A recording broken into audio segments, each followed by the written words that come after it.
pense qu'à eux. Je passe la parole à Madame Clémentine Autain pour le groupe de la France Insoumise.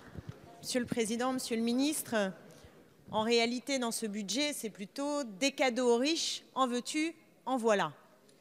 Parce que au moment où, dans ce budget, vous allez demander à une majorité de Français de faire des efforts, parce qu'il va falloir avoir 5 € d'APL en moins, parce qu'on va payer 2 € de plus pour le tarif hospitalier, parce que nous allons avoir pour les retraités une hausse de la CSG, parce que les collectivités territoriales vont être littéralement étranglées, et j'en passe, et j'en passe.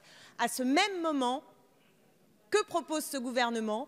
De distribuer de l'argent aux plus riches par la réforme de l'ISF, c'est-à-dire 3,2 milliards tout simplement donnés, voilà, des cadeaux aux plus riches.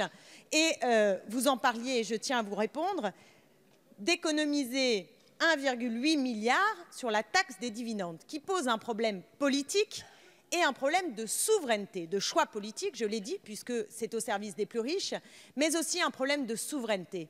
Vous vous cachez, comme l'ont fait d'ailleurs beaucoup de gouvernements précédemment, derrière l'Union européenne, qui imposerait qu'on arrête de taxer les dividendes et le capital.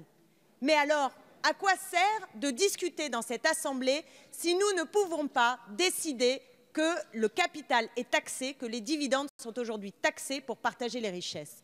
C'est l'un des enjeux très importants. Et vous vous soumettez à l'Union européenne et vous nous annoncez que si de grands patrons demandent pour demain le remboursement à hauteur de 9 milliards, il va là encore falloir servir l'Union européenne et le grand capital. Eh bien, nous sommes en total désaccord. Et je veux juste dire une chose.